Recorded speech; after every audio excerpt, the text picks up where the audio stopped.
Hi there, this is Ranjit and I have this Nexus 6P and the OnePlus 3, and in this video we will be testing the RAM management. In fact, I'll also be posting an in-depth comparison video between these two devices, but many of you have asked me to do the RAM management, and this is after the update on the OnePlus 3, because when I ran the RAM management earlier about a month ago, this Nexus 6P was beating the OnePlus 3 and even the Galaxy S7.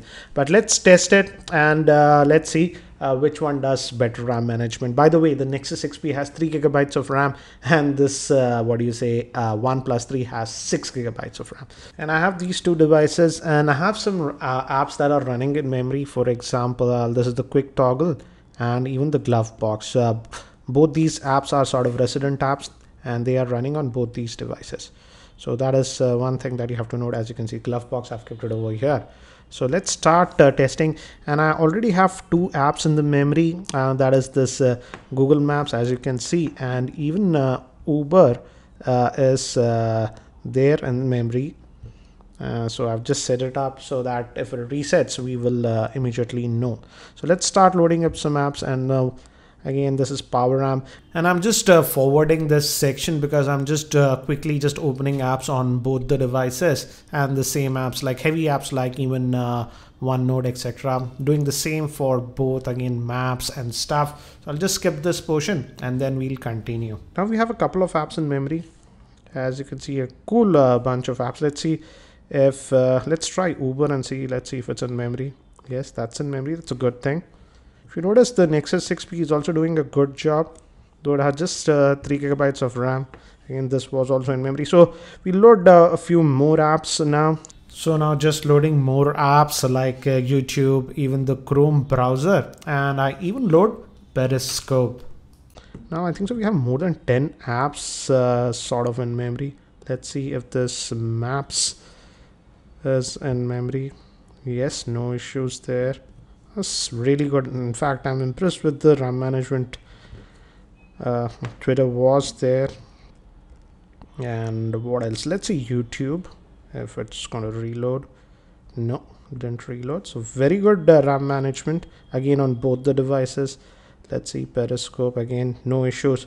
So still we have almost all the apps, 1 2 3 4 5 6 7 8, about 10 apps in the memory. And again, even on Nexus 6P, no issues. As you can see, we can jump. Let's try this Wink music also if it reloads. No, it didn't reload. So again, this was also in memory. So now let's do one thing. Let's try to load this heavy game, that is Asphalt 8. So both of them have sort of loaded, and now let's just go back. Oops, I hit this back message. Let's go back.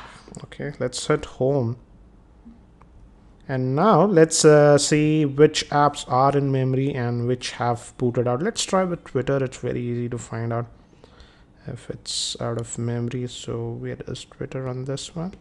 Okay, yeah, so still in memory, both of them. Pretty nice, I like that. Let's try OneNote.